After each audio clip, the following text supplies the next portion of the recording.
Yes. All right, it's a recording. Wonderful. Thank you so much, Elke.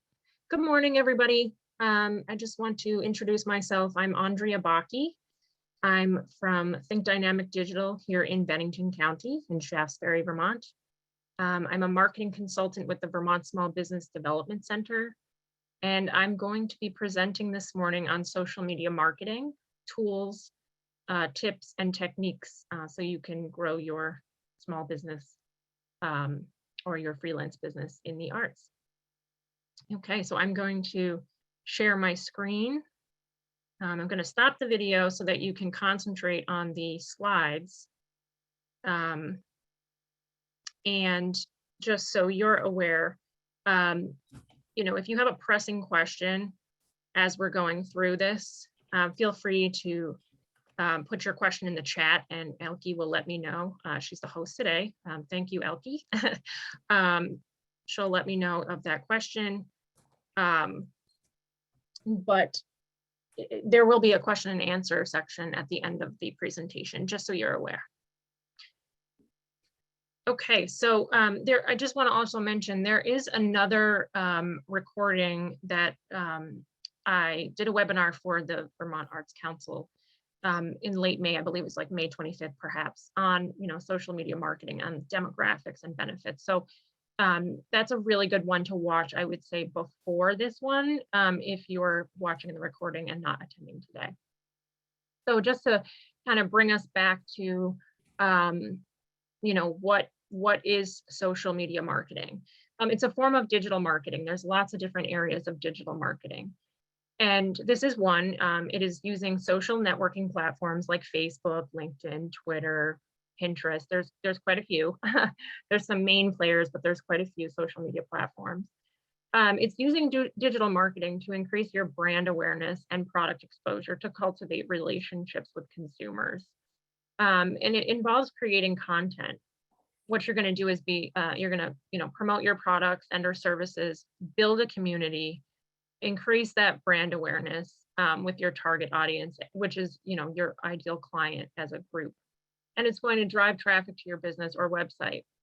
So it can drive traffic to the website. It can drive traffic to your in-person, maybe you have a storefront or maybe you have an event. There's a lot of different pathways that you can drive traffic to. And who is going to benefit from social media marketing? Really anyone can, if it's done with a strategy in mind and goals and planning. So of course, organizations, people, artists, musicians, small to medium-sized businesses, as well as corporations. But again, this is for the Vermont Arts Council. So anybody that is in the organization, hopefully you'll get some good information from today's presentation. So what are we going to cover today in this presentation? I thought it would be helpful to kind of break it down for you to know what's coming. The tools to plan, build, schedule, publish, engage, and optimize content. And then what you do once you have those tools in place and you've done this cycle of creating the content and optimizing it, it's a rinse and repeat cycle. It's always about learning, growing, trial and error kind of process. Tips will also be discussed. I wanted to there's so many tips out there, but I wanted to kind of break it down to make sure that, I can explain how to be efficient and effective in the content creation process. And part of that is also analysis, because it's really hard to know where to go if you don't look at your metrics and, know what data is coming at you based on what you've done, your actions. So looking at that going forward really, really helps, even when you start out, and we'll talk about that more in the future. And we're going to talk about some techniques that helps build, successful content to grow your small business or brand. And again, there'll be questions at the end if you don't have something that's pressing as we're going forward. So one very big goal of social media marketing, and you know what, there's a lot of goals. People think it's just to sell. And while promotion and, selling your product or service is a big piece of social media marketing. It's not the only one, because before you get to the selling of your product or service, what you really need to do is build those authentic relationships and trust with your audience. Because if you do that, people are more apt to feel comfortable and safe. People need to really feel safe to purchase from you. They need to know they trust you. They need to know that that you have their thoughts and goals in mind, right? Because when you think about it, a business or brand, they want to, of course, make money. We're all, doing different pieces, whether it's or it's a volunteer. You're trying to maybe get people to join your organization and to help with your mission. That's not necessarily to make money. However, there is fundraising, right? We need to have fundraising happen in order for an organization to continue on and exist. But those authentic relationships really can be fostered and created and nurtured. Nurtured is a really great word. We hear that a lot in the marketing space, in the social media and email space, is nurturing those relationships as we go forward. There's different types of content to create when it comes to social media marketing. There's a lot, and it's about thinking about, okay, what kind of content should I create as a business owner for my target audience, for my ideal client? And really, there's all these different types, but what is really important is to think, okay, when I'm thinking of my goals and I want to plan content, what is it that is going to bring value to my target audience, to my ideal client? What is it that's going to really resonate with them? And some of the ways to break it down is you can think about pictures and images, of course, with social media marketing. These are going to show up in people's news feeds. Of course, it also depends on the timing and all that, and what platform they're on, all that good stuff we'll get into. But pictures and images are really good. GIFs, which are graphic interchange formats, they're little digital files that are, could be like animated, or could be even, they can be static, but they're fun little pieces that can support your copy or your text that's in the social media post.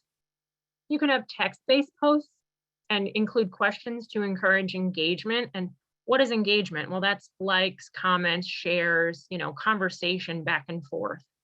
Infographics are really big. This is something for, Pinterest is pretty big there, but they can go on other platforms as well. They can certainly go on Facebook. Cover photos. This is a piece of real estate that I think a lot of business owners don't realize is really beneficial. If you have a cover photo and you bring out some good content with you don't want to put too much text in there, you can put that on your Facebook page, your Twitter page, even your LinkedIn page, and have some information about who you are as a brand, as a business owner. Like, what are you doing to help solve the pain points of your ideal client? Written blogs, written posts and blogs, articles, guides, really huge pieces, not huge pieces of content. Well, they are longer pieces of content than a graphic, but these are really huge for fostering engagement and bringing value. And you can put these on Facebook and LinkedIn. Links to external content is really important. Videos, video stories. Video stories are images and short videos that expire in 24 hours, as opposed to, videos can be longer. Testimonials and reviews, announcements, contests, and holiday themed content, which is really important, because when you think about what are current events happening, it depends on how your brand wants to, put its content calendar together. And we'll talk about that more in the future. But those holidays really are, if that's something you want to post about and share with your audience, that's fine. Go for that. Why are these social media tools important? Well, it's going to help you meet business goals. We're going to talk about the tools here in a moment. Some of the tools, many of the tools, I think are really, they can be cost effective. If you think about, let me put it this way, creating social media content, if you haven't already tried it, it's a lot of work. You can spend a lot of time building content, and it's about the process and setting yourself up to be organized, to like figure out how does this all work, going from step A to Z. But if you use a tool, it really helps to break it down, so you have the resources you need to make it happen, which is good as a foundation, but also can be cost effective because it helps save you time and money. The tools help you become time efficient, like I just mentioned, and they can help with creative inspiration. When we're talking about something like Canva or Adobe Spark, often they give you templates that you can use as a base and start from there, so that you're not starting from a complete blank canvas, which you certainly can. There's nothing wrong. Maybe that's something you enjoy doing, but there's so many options out there when you have these tools that give you templates, and you can change the colors and you can change the font to reflect your brand and be consistent. But that's a great starting point. Um, the tools help you create and analyze the content to drive business forward. Again, you need to be able to analyze the content. And when you can, then you can see, oh, maybe I can change it to better, speak to my audience this way. Or perhaps it makes sense to look at the tools to see what time people are looking at my content so I can change that up. And then the tools are also going to help you increase website and in-store traffic and sales. And that's a really wonderful goal. So then we talk about content curation. What is that? It's finding, collecting online content and presenting it in a structured way so that you are speaking to your target audience.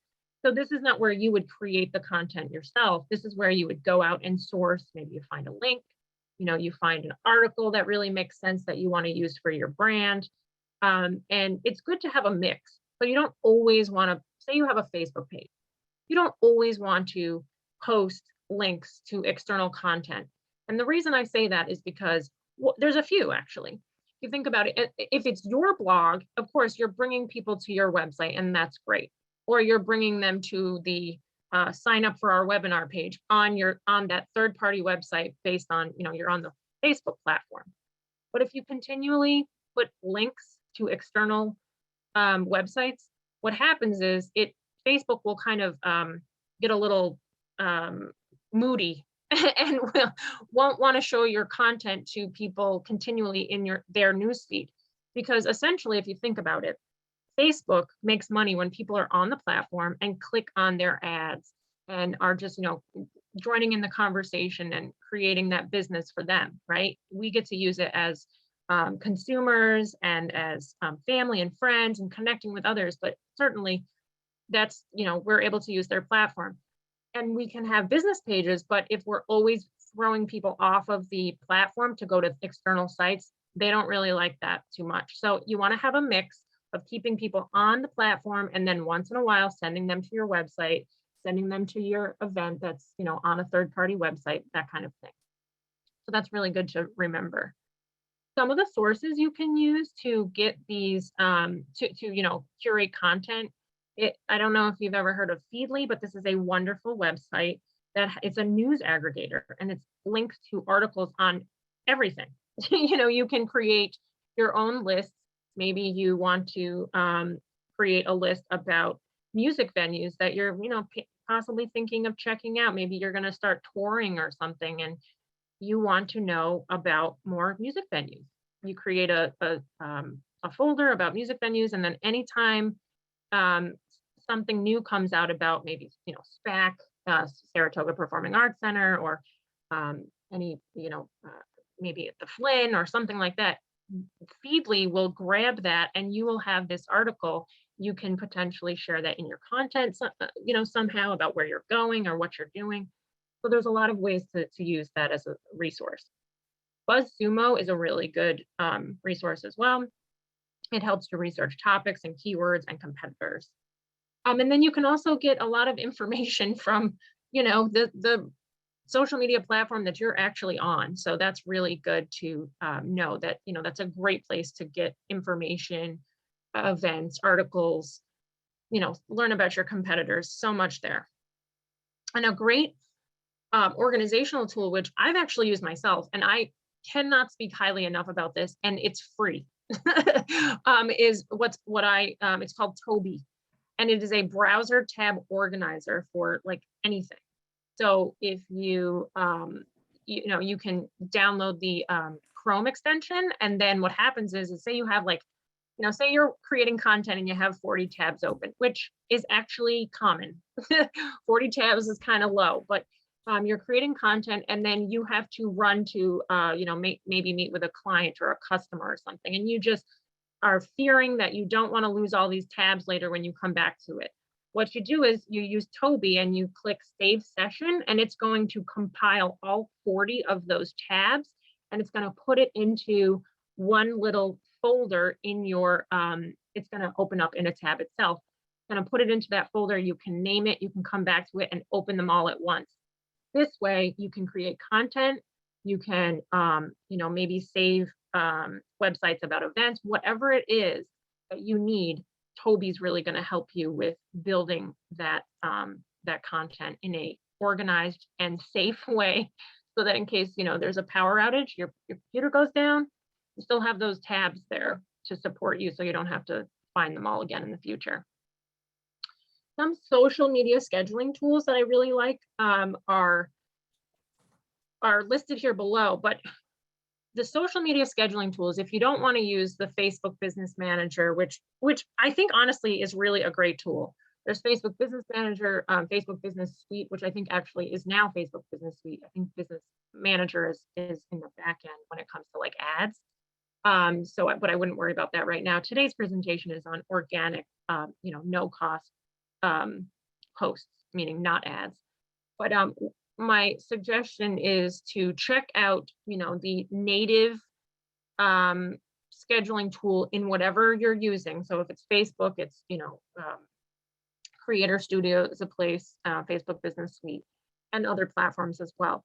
If you're finding you don't like those and you want something that's, maybe a little less clunky, or maybe allows you to schedule 2 different platforms at once with, different types of content or the same, check out some of these third-party scheduling tools like Buffer. Later is really, really good. I believe it's really changed a lot in the years. It started out as an Instagram page, but Instagram only specific platform. But now it does all platforms, and I think it's pretty cost effective.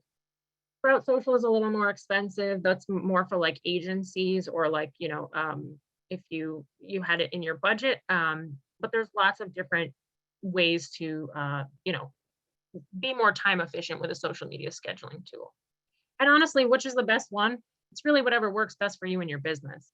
Everybody will tell you, oh, well, you should use this or you should use that. It's really what fits with you, because technology is all different, and what you like, as far as is it user friendly, and then also the piece about what can you afford, because all these tools cost different. There's different price ranges. So content creation tools. So here we get into some of the fun stuff. Well, I think a third-party scheduler is fun too, but not everybody feels the same. But the content creation tools are fun because it's going to help you keep consistent branding across all social platforms, which is really, really important for your consistency in your branding, so that you don't confuse your audience. You can keep new visually appealing content going to make sure it's fresh and encourage engagement and that trust that you're trying to build in those relationships.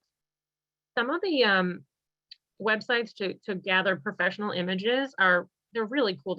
You just want to check the licensing on how those work, but a really good one, I use Canva right now. Canva and Adobe are complete competitors, but I use both because I use Canva for the most part, but it's always nice to see what Adobe Spark is doing. And it's like the Android versus the Apple situation, right? So like a lot of people that use Apple products don't want to even touch an Android, phone or whatnot. So it's kind of like the same thing, but not in my opinion. I mean, I like Canva and Adobe, but some people don't like one if they like the other. However, you have to find what works for you. So if you're using Adobe and you're like, this really works, then stick with that. You can get professional images from Canva. You can get professional images from Adobe, and Unsplash is also a really great website. These are stock images. And while, it is recommended that you stay away from stock images if you can, so that you can build an authentic relationship, sometimes you might need to pull one or two for, whatever reason, and that's okay. You can only do what you want to do the best you can with what you have. And so if you don't have a budget for a photographer, or you just don't even want to take pictures yourself, then it's fine to use stock images. You have a lot of different options, and you just have to find what works for you. Some really great content creation tools. I really wanted to make sure I speak about this because, I hear from a lot of people say, well, I don't know what to write. I'm not really good at writing. I don't know what to write. And I don't know if I even have the time. Even I am a good writer, but I don't have the time because I'm trying to work on my business. Well, guess what? There are these tools you can use. One is Copy AI, one is Jasper. There's probably a few others out there I just don't know of yet, which help you write copy, helps you write text for your, social media post captions. I use Copy AI and Jasper right now. I like to write. I really enjoy it. And for the most part, I don't use these for captions, but for like longer things, sometimes I'll get a little more creative, and it really helps you become a better writer too, to be honest. But I took some of these photos about some of the options that you get with Copy AI. I didn't take any with Jasper. But oh, excuse me, this is actually Jasper, and Copy AI is not the one I was using for the photos here. But these are some examples. Like, say you're on YouTube, you can get some help with your video description. You pay, a monthly fee, and then you tell the tool what you want it to do, what description type you're looking for, and what is the topic, and then you hit start, and it generates the copy for you, and a lot of different choices, and you can change it around if you want. It's just very, very helpful, and I really suggest that for people that are not really too keen on writing and might not have time to do it too. Bitly is a really excellent tool. This helps shorten links and track those links.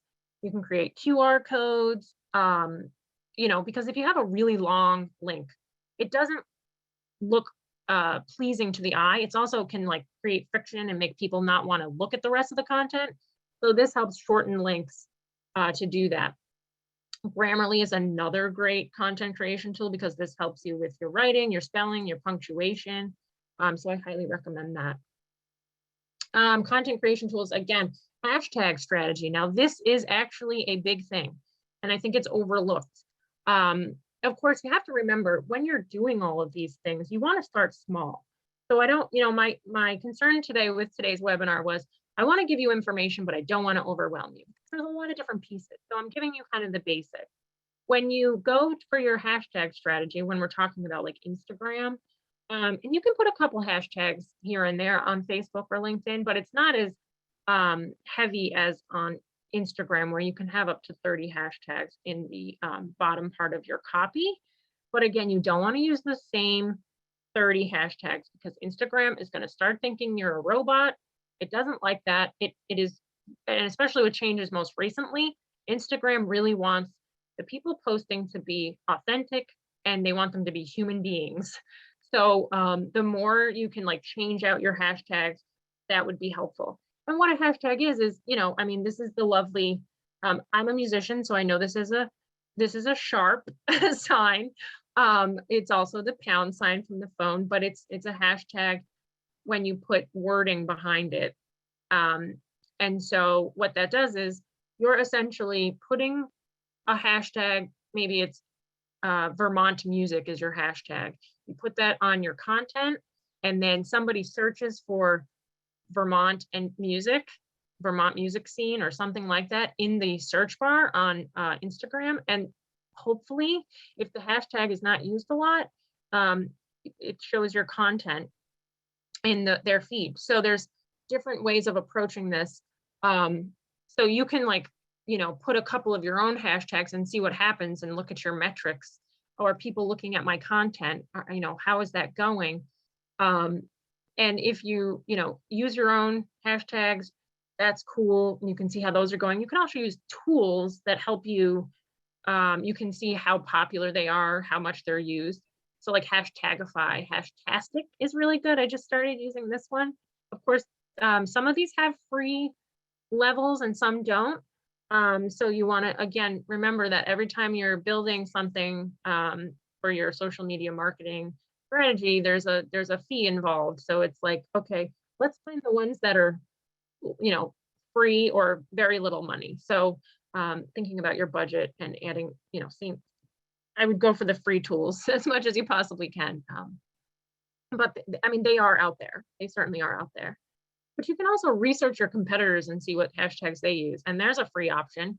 You can go to their Instagram pages and see what they've got on their, excuse me, on their content. That'll help you kind of figure out your framework for your strategy. So for graphic design, to actually create the images. So I did Canva, right? Canva is very helpful. I spoke about that. Adobe Spark, very helpful there. Crello, there's like a whole list.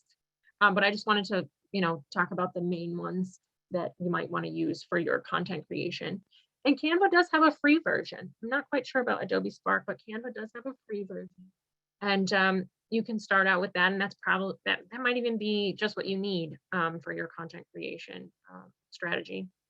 I went to Canva yesterday and searched for music and Facebook in the search bar and came up with a lot of templates because I wanted to give you an example about some of the things you can do with Canva. And the wonderful thing too is it sizes the graphics to what you need per platform. So if you need something on Facebook, okay, you can create this summer piece on Facebook, then you can resize it or you can copy and resize it for Twitter, LinkedIn, whatever makes sense for the platforms that you're on. I think video is really good to talk about because video is so huge. It really helps get more reach for your content in people's news feeds. So you want to have like a mix. If you're not comfortable with video, that's okay. You don't have to do it, but it is there. There's pieces of like you can use some small videos in Canva. You can create your own video and edit it in Camtasia or Final Cut Pro, some of these other online video editors as well. InVideo is really, really huge. I just learned about InVideo, I think a year ago, and Mari Smith, who is a social media, like amazing professional, she's, one of the top people that I follow. She recommended it, like, I guess, a few months ago in one of her Facebook Lives. I get notifications and I suggest you kind of see who's out there. We're going to talk about some of these blogs and people you can follow later in the presentation. I would recommend that you try to find them on social media and you get, subscribe to their, not only their email marketing and follow their page, but you can get notifications on when they go live. If they go live on LinkedIn or they go live on Facebook or Instagram. And so you watch the information that they're going to share because it's really, really big. And you can learn so much about how to apply to your business. Social media analytics tools. This is going to give you insight into what's working and what's not.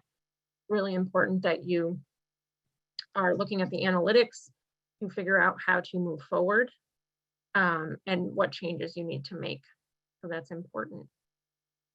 Google Analytics is very important to see what kind of website traffic is going on for your social platforms, and what tools there are available, for moving forward based on that information. But there's tools inside each platform essentially, and third-party scheduling tools that help you analyze what is going on with your strategy. So you definitely want to look at those analytics to know how to improve in the future. I think one of the big mistakes when I first started with social media marketing, I want to say like 12 something years ago, is creating the content and not looking at the metrics. And then, I learned a little more, and then I realized, oh yeah, you totally need to look at that, because that's going to give you a snapshot into what can I improve, or what do I need to, come back on a little bit, maybe step back on. So, my suggestion is to really take the analytics portion of this whole puzzle as important as the content creation, I think each piece of the puzzle is equally important. That's the only way for it to really work, is to think about each section, each step. Some of the platform specific tools I wanted to mention, because there are so many, um, here's a quick list. Twitter, um, follower wonk, excuse me, is advanced analytics. You have a good amount of analytics in Twitter. You don't necessarily need this, but if you were really wanting to step it up and you had it in your budget, you could use something like that. Tailwind is really good for Pinterest and Instagram. That's definitely a place for an artist, creative business to be. Is, Instagram for sure. If you were really good at Instagram and you said, oh, I want to add something else, Pinterest could be something. It's a Google, excuse me, it's a search engine right after Google, and YouTube. Really, YouTube's a search engine too, if you think about it. But it helps you with social media management and hashtag research. Um, and then there's Facebook. You have the insight section, which is the data. And you have Creator Studio, which is really great. You can schedule posts in there, create posts, create videos. Facebook Business Suite. If you're not sure on how to use these tools, actually, there'll be I have a checklist that I'm going to send after to, I believe the Vermont Arts Council will pass it around. It's a checklist on some, you know, pieces that are really going to play into your social media strategy. So it's a one-page PDF checklist, and essentially it'll have some information on there, but about Facebook Business Suite. If you're not sure how to use Facebook Business Suite, which changes all the time. I mean, all these pieces are moving forward very quickly at lightning speed, but they're also fun to learn. You can, do like go to, I think, just Google Facebook Business Suite, and it's going to give you a breakdown on how to use that product. And Instagram is really big with photos, right? So where Facebook is link heavy and you want to use photos, but it's about like sharing links within those, and I'll give you a trick later. But Instagram, there's a place you can put your link in the bio, and there's a way to use what's called Linktree, or there's competitors out there too that allow you to kind of have one link that is a hub of links. And so it can, that hub of link, you can list whatever link you would like your website, maybe your services page, your blog, all in this one link, so that you put that into your link in your bio and reference, okay, go check out my link in my bio to view and then you have all those links people can choose from. Okay, so building your social media strategy, some tips on that is you want to set your goals and make sure that you've set the goals for your brand and your business before you even get started with creating content. Are you going to increase brand awareness? Are you trying to generate leads and sales, web and foot traffic? Are you trying to grow the brand's audience? Well, you want to try to do one at a time. While we do want to generate leads and sales, in order to do that, you have to have a foundation of increasing brand awareness to let people know you even exist. So that's really important. Make time to research your target audience and your ideal client. So important. You won't know what kind of content you want to create and what your brand voice is until you have that information. In fact, marketers and social media professionals and email professionals, anybody in the marketing space won't be able to work on any kind of content creation for any brand until they know the target audience, the ideal client, the demographics of that, that group of people. What is their gender ratio? What is their income? Are they educated? Do they have a master's degree? Is it a high school diploma? Like, what does that look like? Those are really, really important pieces. And while, you might say, oh, I don't really want to do that work. Well, it's really important, and it's going to really set you up for success. So it's just like having a business plan in place. There needs to be a marketing plan in place too. And this is a piece of that. You want to figure out what platforms you should be on based on where your ideal client is hanging out. You don't want to be on all platforms. I really want to stress that. People tend to think I need to be on every platform to grab every person that might ever be on social media. That is so much work. It is just you doing that is not going to leave you enough time to have for your art, for your music, for your business. So don't feel like you just want to figure out where is my ideal client. Oh, they're probably on Instagram, most likely. Okay, start with Instagram. If you want to have another platform going, maybe you get on Facebook, but don't feel like you have to be on every platform. It's too much work and it's overwhelming. Um, you want to determine your most important key performance indicators, which we call KPIs. What is reach important? Are clicks important? Well, yeah, I would say if you feel okay, you really want to drive traffic to your website, see where, make sure you have Google Analytics installed on your website in the back end, so that way, people are clicking to your website, you get the data, and you can see where you are now and where you want to go. You build goals based on this information. And then you want to create and curate engaging social media content, which is what we're kind of talking about today. How to make this happen? Start with your goals in mind. Use a social media content calendar to set you up for success. This is huge. We're going to talk about this later in the slides. Social media content calendar alleviates the pressure of every day sitting in front of your computer and saying, oh my gosh, what do I post today? That is very stressful. I find that stressful myself. And I feel for any business owner that's going through that too. There's ways to avoid that. You want to post consistently and keep in mind quality over quantity. While we are going to talk about later in the presentation about the cadence and how often you might want to post, it's really about bringing quality content to your viewers, to your audience, and not stressing, oh my God, I have to post 8 times per week on such and such a platform. That's going to be stressful and you're not going to want to do it because, that feels overwhelming. So remember that it's all about the value you're bringing forward and the quality. You want to use call to actions, which are referred to as CTAs, in your text and graphics of posts to encourage the audience to do certain things that you want to gently guide them to do to help, build your brand, get more awareness, learn about you, convert them, right? It's all about conversion. So maybe you want them to click here to visit our website, sign up for our email list, tag a friend who wants to follow our page. That's a great way to grow more followers. But you have to remember, it's really these followers and likes we consider in the social media professional world as vanity metrics. While it's good to have those, and it looks like there's a lot going on there, what's really important is, okay, I have maybe a person has 1,000 followers on their page, on their Facebook page or their Instagram page.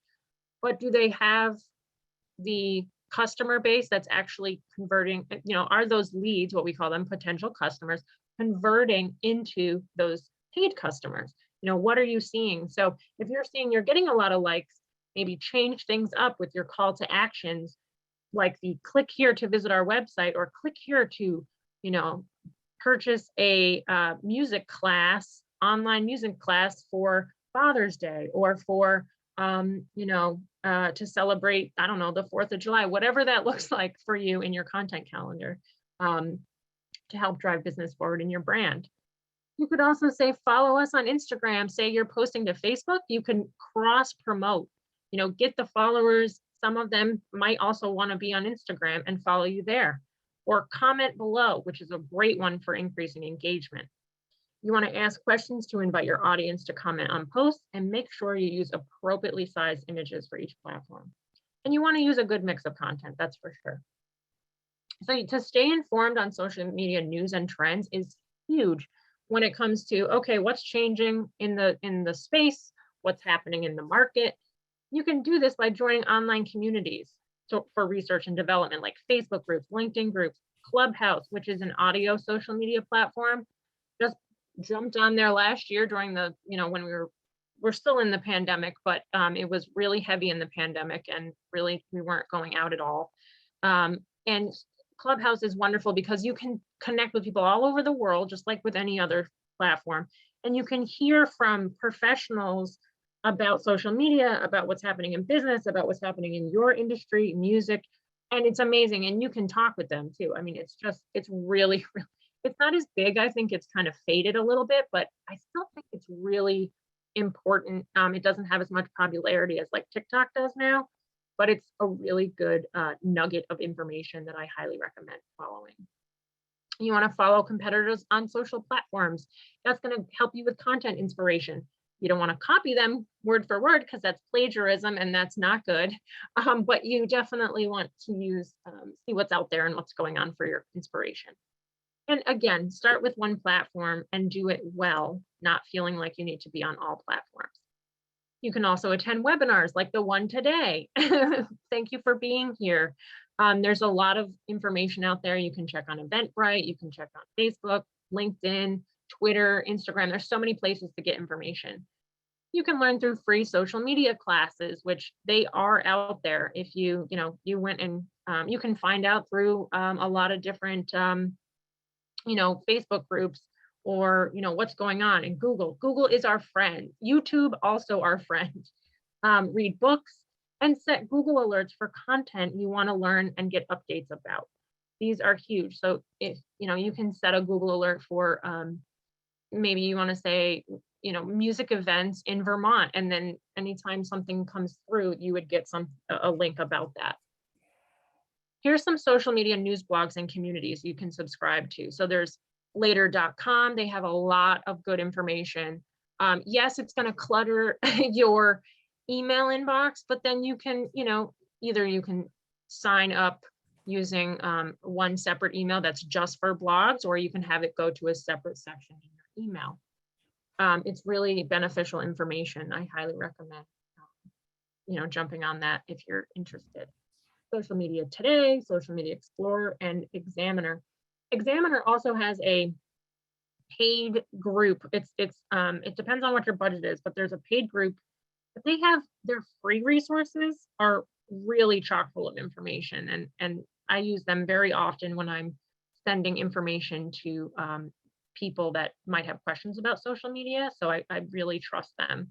Sprout Social has an excellent blog. In fact, their blog is so good that it converted me to be a blog reader into a paying customer, and I use their third-party scheduling tool in my business because I was so amazed with all of their content. They built trust with me immediately. I always refer back to them. They're wonderful. The HubSpot marketing blog is also another tool that I was really excited about, and I also pay for some of their services. Then there's Mari Smith. I mentioned her in the past about InVideo. Really recommend her if you want to find her online. She's got some really good information, and she's up to date. She always releases new information that's coming through from Facebook and Mark Zuckerberg and all this other stuff going on. Gary V, which is Gary Vaynerchuk. He's really big about TikTok and other digital marketing pieces. Really good information. Neil Schaefer, Neil Patel, Sue B. Zimmerman. I mean, there's so many people out there to follow, but here's a really good list. Hopefully you can use this to refer back to and then maybe look up those people. So there's types of content to create. And here's a picture of a infographic. I pulled this from Canva to show you what it looks like. And these generally go on Pinterest, but they can also go on Facebook or other places. The types of content that you want to create is educational, inspirational, interactive. These are three of the types. Infographics, definitely you can educate your audience. People love how-to lists. They also love checklists, so that's really great. This is what I'm going to share with you later. Inspirational quotes, facts, trivia, personal stories if you want to. You don't have to, but it's always an option. Images. You can find some of these quotes and stuff on Reddit Core and Upworthy, but just make sure you're not using someone's content without their permission. That's a really big thing when it comes to content creation. Like if somebody had, taken a picture of something and you want to make sure it's the licensing information too, like when you go to Upsplash, but make sure you have the rights to use that content because there can be, could be not good. Just like you wouldn't want someone to use your music without your consent or your approval. So your content can be interactive, quizzes, assessments, polls. You want it to be connecting. Is it behind the scenes? People like that. They also like before and after. You can ask for opinions, um, photos from events of your music gigs you're attending, personal images of videos of your hobbies, family, and vacations. Some people really like to share those things, and it really does foster a relationship, because while people are buying from brands, they want to connect with people. Your content, could be newsworthy. You can encourage your audience to share or participate with something. You can, thank them for something. And you want it to be entertaining. You can post information that people want to share, right? And we think about that, that's considered going viral. If people are really sharing it so much, your content went viral. But you can share about causes and challenges like, the Amazon rainforest fires. People want to get behind certain missions and help them. So how often to publish content? This is an average. Again, this changes often, but I pulled this from, I think it was Hootsuite. I used a reputable source. Facebook, you can post 3 to 7 times per week, but I would literally start small. I would start with 3 times a week if you're just jumping on the platform. Start small and go from there. Don't feel too much overwhelmed. It's better to post consistently 3 times a week than. Please enter a mail. Oh, I'm sorry. No. Okay. Everything good? Or I think I hear something. Okay. Just want to make sure. Instagram is about in-feed posts, no more than 1 per day. Stories, you can post 3 to 10 times a day, but that's a lot of content creation. So don't feel like you have to do that. You can do 1 a day. It's a mix. I would just literally start small. Reels are great. You can do those a few times per month if you want, or maybe you could just do 1 per month. It's really about what you're comfortable with. And I wouldn't feel that you have to, I have to be 10 times a day on stories. I mean, to me, honestly, that sounds more like a social media professional who, might work at an agency posting for clients than the actual business doing that, because that is going to take up all your time. You want to see what works for your brand. Twitter, you could do, once a day. That's a good place to start. Pinterest, I don't, again, quality over quantity is key here. So please don't feel that this is not set in stone. And these are going to change too, because algorithms change on each platform. And you want to publish the content when you think your ideal client will be online, when you think they're going to see the content. Okay, so, and how would you know that? Oh, what's their demographic? Are they a sports enthusiast? Okay, so they might actually be waking up early, to go run a race or something. And so they look at their phone or they look at their computer and they want to see your content come through. Maybe they're a sports enthusiast who also likes to go to concerts on the weekends. That's their downtime. So you really want to learn about your ideal client so you can figure out when they're looking at your content. And then you'll know more as you look at the metrics. Oh, you have an important post you want to be seen and you really want it to be seen, make sure it doesn't get lost in the mix. You can pin it to the top of your Facebook page to ensure that it's going to be seen. So that's another important piece. Let's see. So integrate social media marketing with email marketing. And this is really beneficial. I think email marketing it's got the highest return on investment of the digital marketing avenues. Social media is huge. Email marketing is huge. I just think it's underutilized by small business owners. And there's a great way to integrate both so you can grow the brand and really drive traffic to your website or your in-person store or your event, whatever it is. But if you share email marketing blasts as social media posts on Facebook or wherever, it's mostly Facebook, it's really going to help drive visibility for your email campaign. And you can add your social media buttons into the email itself so that people can interact with your email campaign. That's really cool. And you can grow the platforms that way, like, gather more people to follow your Facebook page or Instagram who might not have known you even had it, but they had the email from you.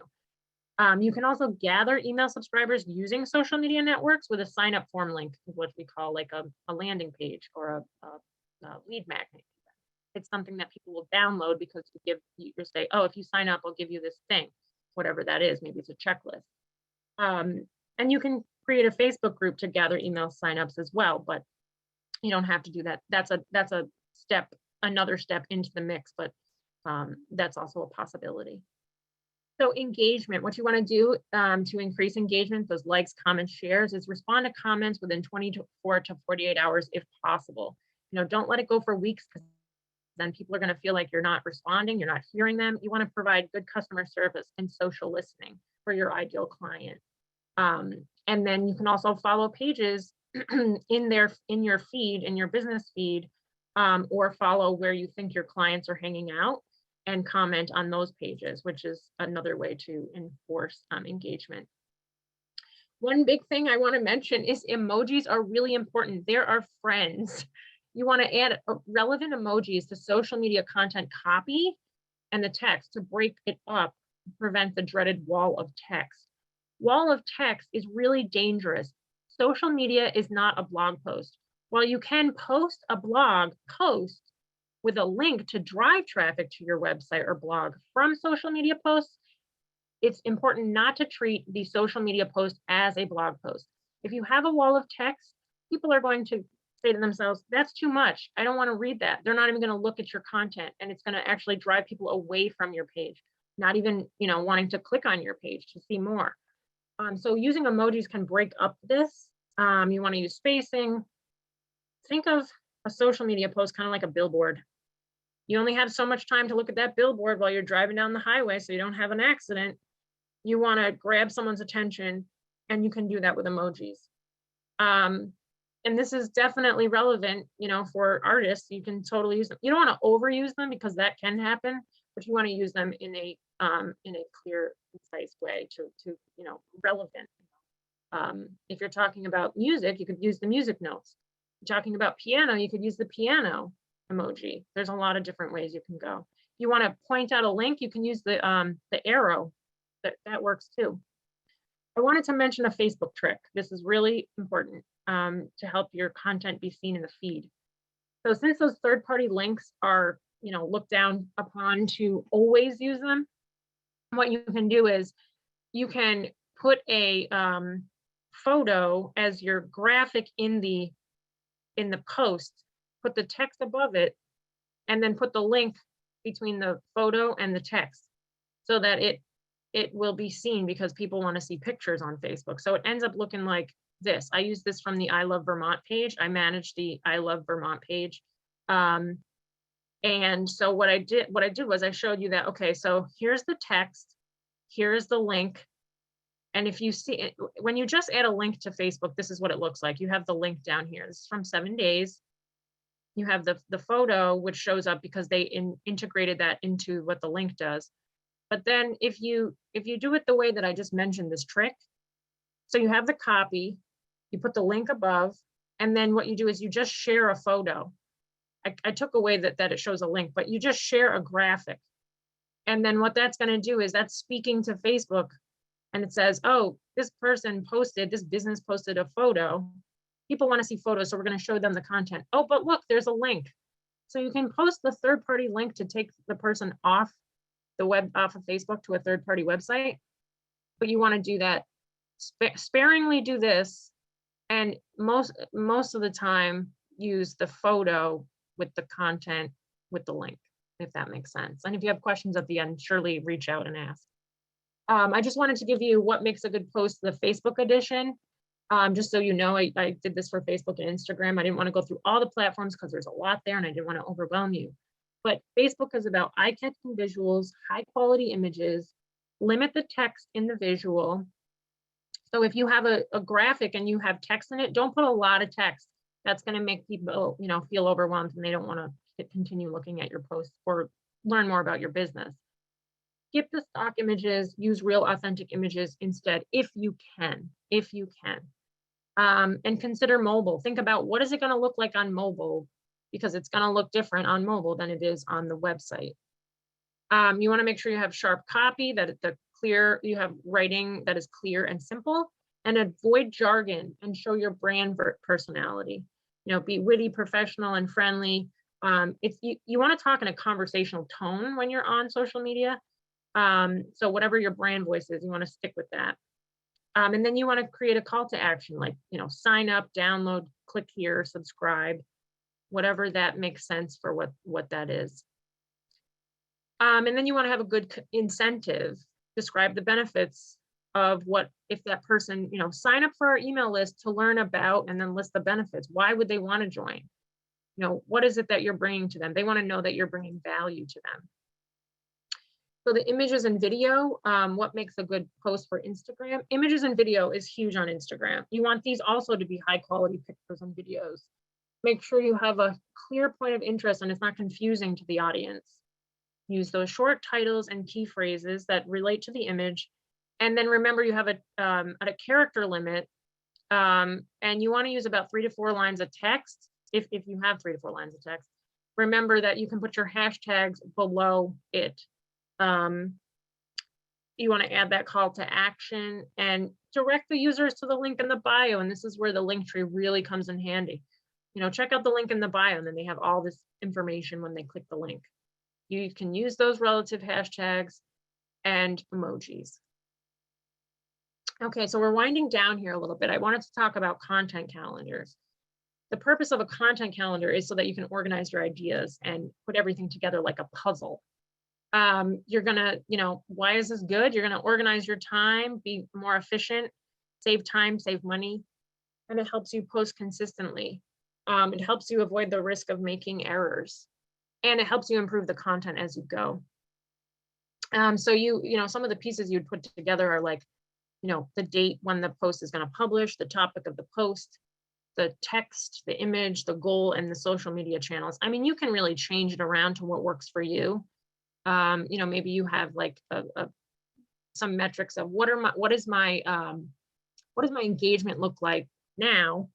Is it low, medium, high? And then what do I want it to look like? Well, you want it to look high. You want it to improve, right? You want it to even if it doesn't get to the high stage, you just want it to improve as you're going forward. So that's something you might want to put in your content calendar just to have as known.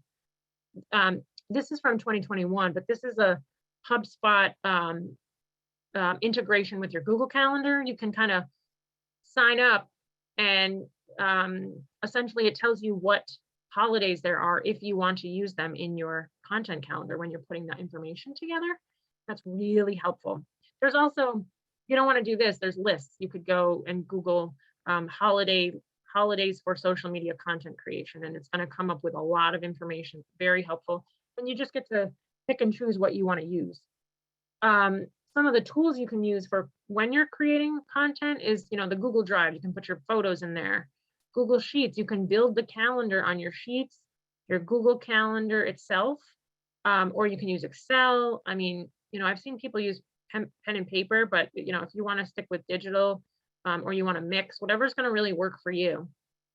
It's going to help you. Google Drive will help you, save images, videos, and documents all in one place.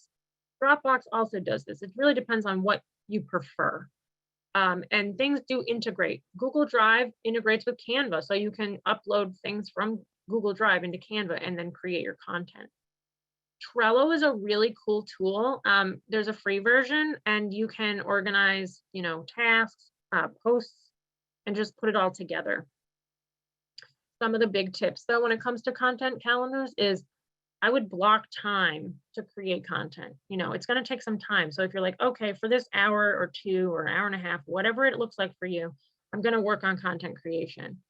I personally have noticed that I can only, I cannot have meetings and then go and do content creation. Like your brain has to, we know as creatives, your brain has to be able to have that time. It's like trying to write a piece of music, right?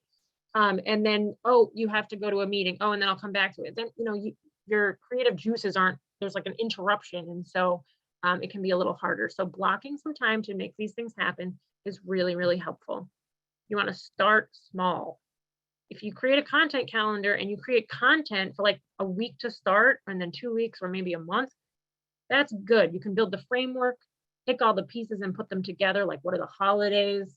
What's going on in the event space? What do I have going on in my business? What are things do I have any new promotions, sales, or whatever's happening?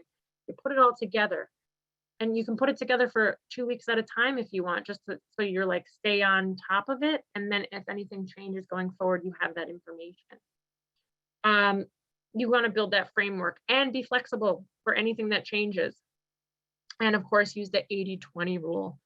80% of your posts per week should be relationship building, and only 20% of those posts should be promotional. You don't want to always be selling your product or service, because you want to keep building the relationship, make sure people trust you, and they really value your content. The more they value your content, I think they're going to really get to know you as a business owner or as a freelancer and as a creative, and really want to learn more about you. So that's the end of the webinar.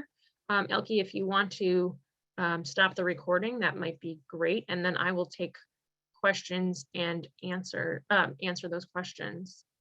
And I will come back on to